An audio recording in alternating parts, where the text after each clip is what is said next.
전 세계는 지금 눈에 보이지 않는 코로나 바이러스라는 이 전염병으로 전쟁을 하고 있습니다.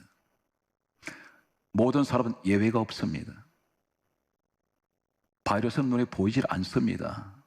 보이지 않는 이 적과 싸우고 있습니다.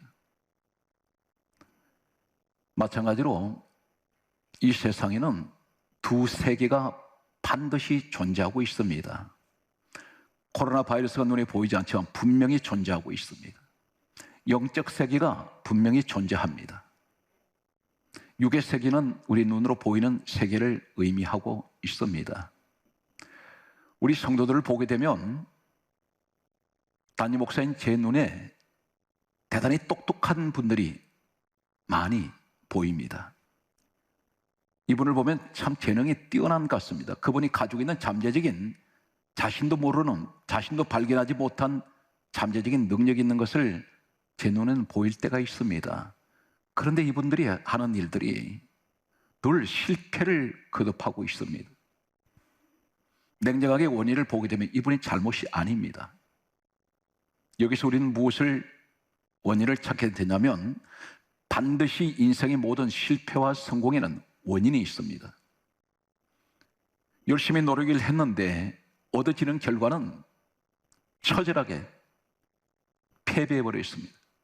실패라는 그 단 앞에 사람이 무기력해지게 되고 삶을 포기하고 싶을 만큼 인생의 회의에 빠질 때가 있습니다. 이것이 바로 무엇이냐면 눈에 보이지 않는 어떤 불순 세력이 내가 좀 일어날 만하면 반드시 넘어뜨린다는 것입니다. 이것은 내 힘으로 감당이 안 됩니다. 이길 수가 없습니다. 보이지 않기 때문입니다. 그러다 보니 계속해서 실패를 하면서도 원인을 찾아내지 못할 때가 있습니다. 이제 저는 그 눈에 보이지 않는 영적 세계 속으로 여러분을 안내할 것입니다. 오늘 이 말씀을 들으시고 반드시 이 말씀의 키포인트가 무엇이며 마스터키가 무엇인지를 손에 쥐시기 바랍니다. 그러면 반드시 우리 남은 삶 속에 여러분은 성공의 자리에 서게 될 것입니다. 천상 세계에 하나님 계신 저 하늘에 타락한 천사가 있었습니다. 이사야 14장 12절에서 14절 내용을 보게 되면 타락한 천사가 하나님 자리를 넘보았습니다. 그 자리에 올라가려고 했습니다. 높아지려고 했습니다. 이 타락한 천사를 하나님께서는 땅으로 내쫓으셨습니다. 이 타락한 천사가 바로 사단, 마귀, 귀신의 영들입니다. 땅으로 내려오게 됩니다. 에스겔 28장 17절 말씀을 보게 되면 이 타락한 천사가 왜 이렇게 타락을 했냐 보면 하나님께서 이렇게 말씀합니다. 교만 때문이라고 말씀하셨습니다. 유다서 1장 6절은 다음과 같이 말씀을 하고 있습니다. 이 타락한 천사가 땅으로 내쫓길 때에 성경 말씀하시기를 자기 지위를 지키지 아니하고 자기 처소를 떠난 천사들이라고 말씀하고 있습니다. 자기 지위를 지키지 않았다는 것은 천사라는 그 분수를 망각을 했다는 것입니다. 그리고 처소를 떠나갔습니다. 이 천사들의 존재는 어떤 존재들일까요? 하나님께서 이렇게 말씀하십니다. 히브리서 1장 14절에는 다음과 같이 말씀하고 있습니다. 모든 천사들은 하나님께서 부리시는 영들입니다. 섬기는 영들로 하나님께서 지으셨습니다. 섬기는 영들이라는 것은 심부름을 시키는 일꾼들입니다. 하나님 말씀대로 그들은 일을 해야 합니다. 그런데 그 가운데 찬양 천사장이 있었습니다. 이 찬양 천사장이 일명 계명성이라고 부릅니다.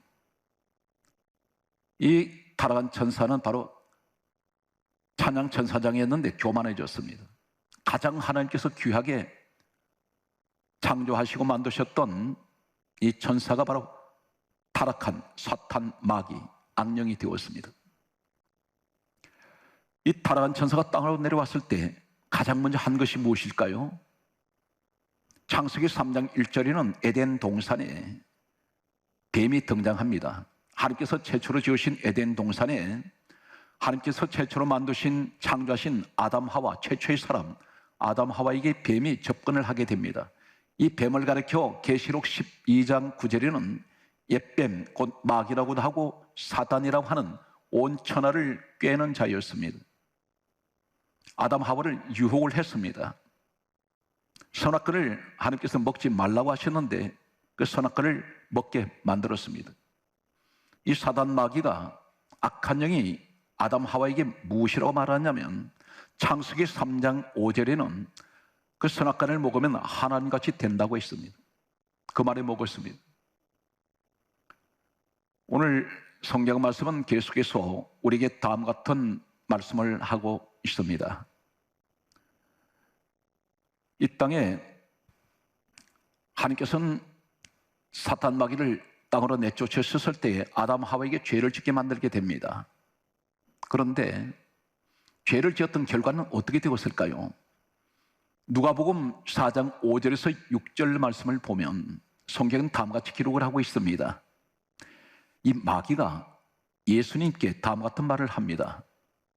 천하 만국을 보여주면서 이것은 내게 넘겨준 것이므로 내가 원하는 자에게 내가 주리라. 마귀가 그 이야기를 하고 있습니다. 천하 만국은, 천하는 천지만물을 하나님이 지으셨는데 마귀가 예수님 앞에 내게 넘겨준 것이다 그랬습니다. 언제 넘겨졌습니까? 성경 말씀은 이 사실에 관해서 다음과 같이 말씀을 하고 있습니다. 베드로 후서 2장 19절에 말씀하시기를 진자는 이긴 자의 종이 됨이니라. 최초의 에덴 동산을 하나님께서는 아담에게 이 동산을 다스리고 지키라고 하셨습니다. 그런데 마귀에게 꿰매 빠져서 죄를 짓는 순간 이 에덴 동산의 모든 만물은 바로 마귀에게 넘어가 버렸습니다. 성경 말씀은 이 사실에 관해서 이렇게 말씀하고 있습니다. 요한일서 3장 8절은 죄를 짓는 자는 마귀에게 속하나니, 죄를 지은 아담의 모든 것은 마귀로 넘어가 버렸습니다. 그래서 이 마귀가 예수님께 천하 만국을 보여주면서 이것은 내게 넘겨준 것이므로 내가 원하는 자에게 주는데 나를 경배하는 자, 사탄을 경배하는 자에게 주겠다는 것입니다. 성경 말씀은 계속해서 이렇게 말씀하고 있습니다. 아담의 원죄로부터 모든 인류는 죄 가운데 살아왔습니다. 로마서 6장 6절은 이렇게 말씀하고 있습니다. 우리가 죄에게 종노릇하였더니, 우리가 예수님 앞에 나오기 전에, 내가 예수를 믿기 전에는 나는 세상에서 종노릇했습니다. 세상은 죄를 다스린 자가 누굽니까? 죄를 가지고 통치하는 자가 사탄 마귀가 되었습니다. 세상은 지금 온통 죄악의 세상입니다. 마귀가 지배를 하고 있습니다. 성경 말씀은 이렇게 기록합니다. 로마서 6장 17절에는 다음과 같이 말씀하고 있습니다. 너희가 본래 죄의 종이더니, 이렇게 지적을 하고 있습니다. 우리가 본래 죄의 종이었다는 것입니다. 마귀에 잡혀서 살았습니다. 오늘 성경 말씀은 이 사탄 마귀 악한 귀신의 존재가, 악령들의 존재가 이 땅에 내려오면서 어딘가 집을 지어요. 그 집을 짓는다는 것이 무슨 얘기입니까? 사탄 마귀, 이 귀신은 같은 무리들입니다. 악령의 존재들인데 이 눈에 보이지 않는 악령의 존재들이 어디다 집을 짓느냐면, 성경은 이 사실에 관해서 우리 주님이 가르쳐 주셨습니다. 마태복음 12장 43절에서 45절에 보면 예수님이 이렇게 말씀합니다. 귀신이 어떤 사람 몸에서 나갔는데 이 귀신이 다니면서 물 없는 곳을 찾아 쉴 곳을 구하러 다니다가 얻지 못하고 이 귀신이 하는 말이 내가 내 집으로 돌아가리라 해서 본래 나왔던 그 사람 집으로 다시 돌아갔다는 것입니다. 다시 말해 사람 몸에 집을 짓습니다. 사람 몸 안에다가 둥지를 틉니다. 이 사탄이 사람 몸속에 집을 지으면 어떻게 될까요? 공기는 분명히 눈에 보이지 않는데 우린 공기를 내가 들이킵니다. 공기 내 몸속으로 들어옵니다. 영적이란 존재는 공기와 같습니다. 감각이 없습니다. 마태복음 13장 39절의 말씀을 보게 되면 가라지를 심은 원수는 마귀요. 가라지라고 말씀합니다. 가라지를 심어놨습니다. 농부가 1년 동안 계속해서 땀 흘리며 수고의 노력을 다 했는데 가을 추수할 때 알곡을 거둘려 했더니 가라지밖에 거두지 않았습니다. 분명 교회 안에 알곡이 있고 가라지가 있습니다. 그런데 그 가라지를 누가 심었나요? 마귀가 심었다는 것입니다. 알곡이 아닙니다. 성경 말씀은 이렇게 기록합니다. 마귀가 가장 싫어하는 것이 하나 있습니다. 누가복음 8장 12절에 보면 마귀가 구원을 얻지 못하게 하려고 사람의 마음에서 하나님 말씀을 뺏어가 버립니다. 오늘 우리가 예배를 드리면 이 예배는 하나님께서 영광을 받으시는 자리인데 주의 종의 입을 통해서 말씀을 주실 때에 예배 끝난 후에 성전을 나선 순간 오늘 무슨 말씀을 들었는지 기억이 안 나요. 영적으로 우리가 말씀에 누가복음 8장 12절의 말씀을 비추면 마귀가 그 마음을 내게서 가져가 버렸습니다. 말씀을 빼앗겨 버리면 왜 이렇게 마귀가 말씀을 빼앗을까요? 바로 로마서 10장 17절에 믿음은 들음에서 납니다. 들음은 그리스도의 말씀으로 오기 때문입니다. 기독교는 말씀의 생명이기 때문입니다. 이 말씀이 누구입니까? 요한복음 1장 1절에 말씀이 하나님이시기 때문입니다. 요한복음 1장 14절에 말씀이 예수 그리스도를 가리켜 말씀의 육신이 되어 우리 가운데 오신 분이 주님이기 때문입니다. 사도행전 10장 44절에는 성령께서는 하나님이 어디 임하십니까? 말씀 듣는 사람에게 임하십니다. 그래서 에베소서 6장 17절에 성령의 금 하나님 말씀을 가지라고 말씀하셨습니다. 말씀이 임할 때 어떤 일이 일어날까요? 에스겔 2장 2절에 보면 하나님 말씀이 내게 들려질 때에 하나님 성령이 임하셔서 나를 일으켜 세우십니다. 내가 일어날 수 있는 것은 가장 첫 번째는 말씀을 들을 때 성령이 내게 임하신다는 사실입니다. 그런데 이 마귀가 내가 말씀을 듣는 순간에 내 마음에서 뺏어가 버립니다. 성경 말씀은 우리 주님이 우리에게 당부의 말씀을 하십니다. 여러분은 누굽니까? 에베소서 1장 4절에 예수 안에서 다 택함 받은 사람입니다. 그런데 마귀가 오면 이 사탄이 어떤 짓을 합니까? 이렇게 성경 기록하고 있습니다. 계시록 12장 9절 말씀 보게 되면 마귀라고도 하고 사단이라고 하는 온천을 꿰는 자가 내쫓기니 그의 사자들도 함께 땅으로 내어 쫓겠다 있습니다. 그런데 더 심각한 말씀이 계시록 12장 12절에 보면 이렇게 말씀합니다. 마귀가 자기의 때가 얼마 남지 않은 것을 알므로 그가 크게 분을 내어 너희에게로 내려갔다 그래요. 땅으로 내려오는데 누구한테 갑니까? 택한 사람들한테 간다는 거예요. 거기 가서 배회합니다. 빙글빙글 돌고 다닙니다. 언제든 틈만 하면 들어가려고 합니다. 이것이 영적인 존재예요. 이 악한 영한테 잡혀버리면 어떤 수고를 해도 되지 않습니다.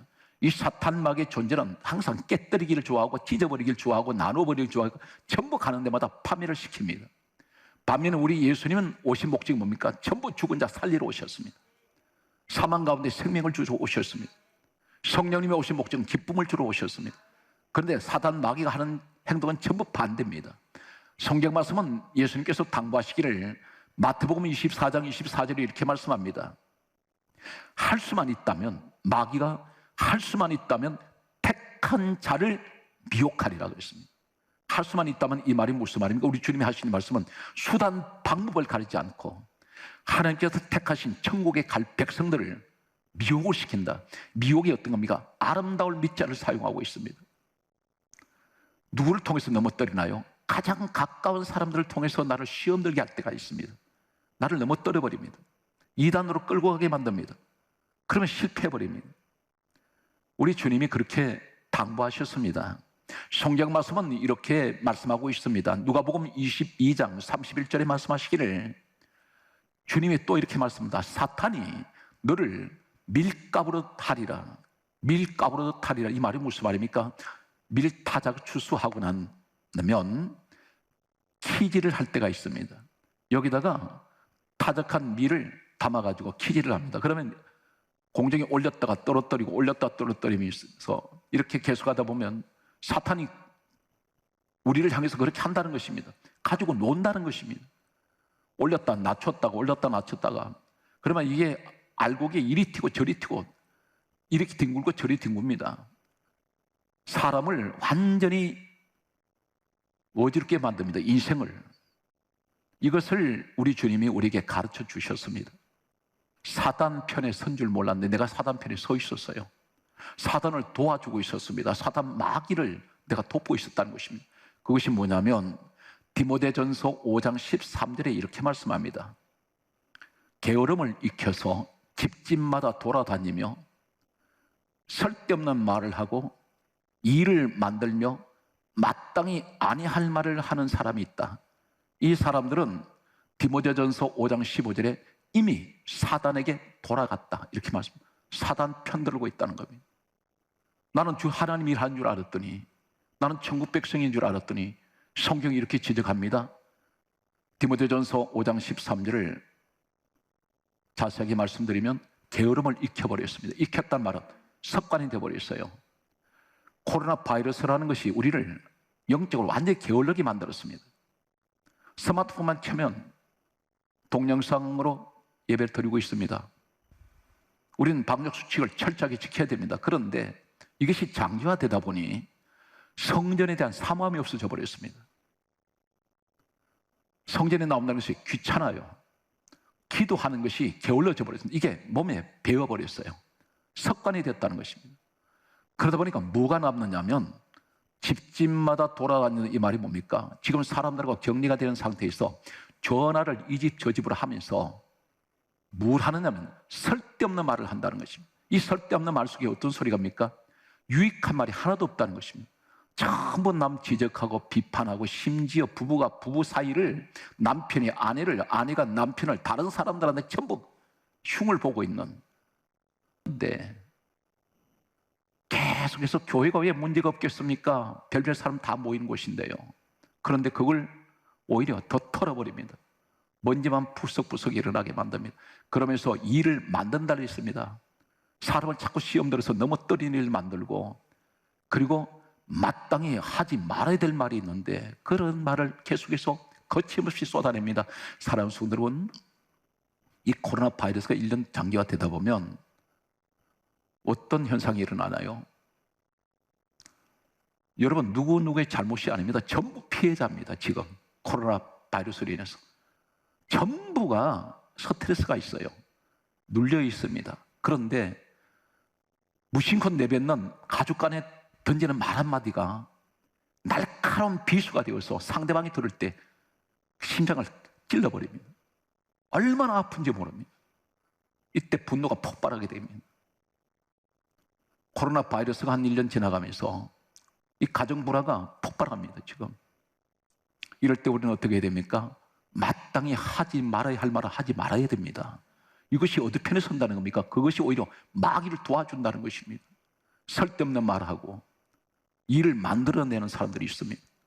지금은 누가 잘잘못 떠나서 전부 위로가 필요한 시간입니다. 전부 싸매주고 격려해줘야 됩니다. 오늘 특별히 우리 사랑하는 성도 여러분들이 먼저 실천하십시오. 그리고 내가 절제해야 됩니다. 내가 참아야 돼요. 오늘 그것을 우리 하나님이 기뻐하십니다. 성경 말씀은 이 코로나 바이러스가 만들어낸 하나의 결과가 어떤 결과가 오냐면 전부 형식화가 되어버렸습니다. 예배가. 그러다 보니까 예배는 드리고 앉아 있어도 마음이 감동이 오질 않아요. 그러면서 자꾸 생각은 세상으로 갑니다. 자꾸 육신적인 생각을 자꾸 욕심을 갖는데 하나님께서 말씀을 통해서 계속해서 당부하세요. 달리기도 하시고 그렇게 하지 말아라. 너 하나님의 말씀을 들어라 하는데 끝까지 세상 미련을 버리지 못할 때 로마서 1장 28절에 이렇게 말씀합니다. 마음에 하나님 두기를 싫어하면 이것은 뭘 말입니까? 하나님 두기 싫어한다는 것은 하나님 말씀을 내 마음에 지키지 않습니다. 마음에 말씀이 필요가 없어요. 쥐어버립니다. 세상 것이 가득 차 있습니다. 그러다 보니까 하나님 뭐라고 하십니까? 강조합니다. 로마서 1장 28절에 너 상실한 마음대로 내어버리겠다. 너 마음대로 해라. 나는 너를 이제는 관심 없어. 여기서 끊어버리겠다는 것입니다. 내어버리겠다는 것입니다. 네가 그렇게 나를 마음에 두기를 싫어하면 나 역시 너를 버려버리겠다. 이것이 신약 성경의 말씀입니다. 성경 말씀은 로마서 1장 24절에 이렇게 말씀합니다. 정욕대로 계속해서 산다면 내어 버려버리겠다. 세상 정욕을 말합니다. 세상 것을 계속 추구합니다. 세상 즐기는 것만 눈이 멀어 있습니다. 여기 혈안에 되다 보니까 너는 나에 대해서 전혀 관심이 없는, 내가 너한테 더 이상은 나도 너에게 관심 없다. 내어 버려버린다. 버린다는 말씀을 하십니다. 나는 그런데도 불구하고 착각을 합니다. 나는 교회 열심히 지금 다니고 계속해서 열심히 한다고 생각하는데 하나님 마음이 없습니다. 성경 말씀은 로마서 1장 26절에 이렇게 말씀합니다. 육신대로 계속해서 욕심을 가지고 살면 너 계속해서 그렇게 간다면 내가 너를 내어버리겠다. 하나님 버려버리시겠다 했습니다. 오늘 이러한 일련의 사건들을 봅니다. 그런데 지금까지 우리가 말씀을 보았던 것은 전부 이 사탄의 영의 모습을 우리는 살펴보았습니다. 그런데 이것을 어떻게 하면 이길까요? 강조합니다. 내 힘으로 안 됩니다. 방법이 없습니다. 눈에 보이지 않는 이 존재를 어떻게 이깁니까? 지금까지 왜 실패했습니까? 눈에 보이지 않는 어떤 세력이 나를 계속해서 괴롭히고 넘어뜨렸다는 것입니다. 그런데 오늘 말씀의 결론을 여러분에게 소개합니다.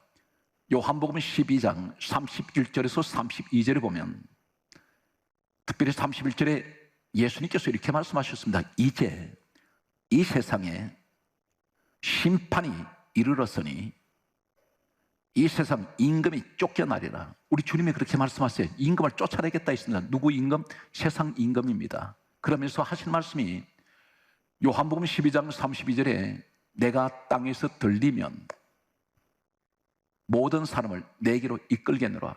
땅에서 들리신다는 십자가에 고난 당하실 것을 말씀하셨습니다. 내가 십자가에 달리면 모든 사람을 내가 이끌어 가겠노라. 그 대신에 세상 임금은 심판받는다. 성경이 이렇게 말씀합니다. 요한복음 16장 11절에 심판에 대하여라 함은 이 세상 임금이 심판받았습니다. 이미 심판받았다는 겁니다. 이 임금이 누구일까요? 한글에는 임금입니다. 임금이라는 자는 권세자입니다. 그런데 이 임금을 가리켜 바로 신약성의 헬라어로 원어가 기록이 됐는데 원어에 보면 아르콘입니다. 이 아르콘이라는 단어가 무슨 단어일까요? 바로 마태복음 12장 24절에 예수님 말씀입니다. 귀신의 왕 바알세불을 얘기할 때 귀신의 왕 사탄 마귀, 귀신의 왕, 이 왕자가 아르콘입니다. 다시 말해서 내가 심판하는데 사탄 마귀, 그 임금이란 아르콘, 귀신의 왕 바알세불을 내가 쫓아낼 것이다. 내가 심판해버리겠다 했습니다. 언제? 십자가 사건을 통해서 2000년에 이미 우리 주님은 이루셨습니다.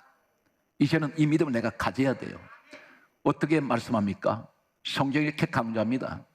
우리 주님이 얼마나 무서운 분인지 아세요? 한 사건을 소개합니다. 마가복음 5장 5절에서 6절에 보면 군대 귀신이 있었습니다. 이 군대란 이 한글에는 군대인데 원어에는 레기온입니다. 로마 군대 여단 병력을 얘기할 때 레기온이라고 사용합니다. 이 레기온은 6,000명을 말합니다. 군대 귀신의 말은 바로 군대 귀신이 6,000마리라는 것입니다. 6,000마리가 오늘 성경이 이렇게 강조합니다. 군대 귀신이 멀리서 예수를 보고 달려와 엎드려 절했습니다. 예수님을 보고 달려와 엎드려 절을 합니다. 주님이 이리로 오라고 하신 적도 없습니다. 귀신 서수가 6,000마리가 이 레기온이 예수님을 보더니 기겁을 합니다. 서서로 달려왔습니다. 그리고 엎드려서 하는 말이 하나님의 아들 예수여 우리를 괴롭게 마옵소서. 괴롭다는 이 말이 뭐냐? 부들부들 떨고 있다는 겁니다. 군대 귀신들이 무엇을 말합니까? 사탄 마귀를 지배하고 사탄 마귀를 이길 분은 온 천하에 예수님밖에 안 계십니다. 그 예수님을 에베소서 3장 17절에 이렇게 말씀합니다. 그리스도가 너 마음에 계시게 하라 그러셨어요. 내 마음에 주님을 모셔드리세요. 그럼 반드시 여러분은 인생의 성공자가 될 수 있습니다. 머리가 똑똑하고 지혜롭고 재능이 얼마나 많습니까? 그런데 제대로 펼쳐보지 못했습니다. 어느 정도 일은 할만하면 계속 무너집니다. 이 배후에 누가 있나요? 이 사탄 마귀가 계속 사람을 넘어뜨리고 있다는 것입니다. 우리는 그 원인을 전혀 몰랐습니다. 눈에 보이지 않기 때문에 알 수가 없었습니다. 그런데 오늘 하나님께서 이것을 적나라하게 우리에게 가르쳐주고 계십니다. 사탄 마귀는 용서와 사랑을 몰라요. 그런데 하나님은 용서와 사랑이 있는 사람을 기뻐하십니다. 사탄 마귀는 용서와 사랑을 하는 것을 싫어합니다. 항상 미움 있는 곳, 분쟁하는 곳, 다투는 곳, 찢는 곳, 이런 것을 사탄은 좋아합니다. 우리는 하나님이 가장 기뻐하시는 예배의 자리, 말씀의 자리, 그리고 겸손의 자리에 여러분 서셔서 반드시 남은 삶이 늘 성공의 대로를 걸어가시는 우리 성도가 되시기를 예수 그리스도 이름으로 축복합니다.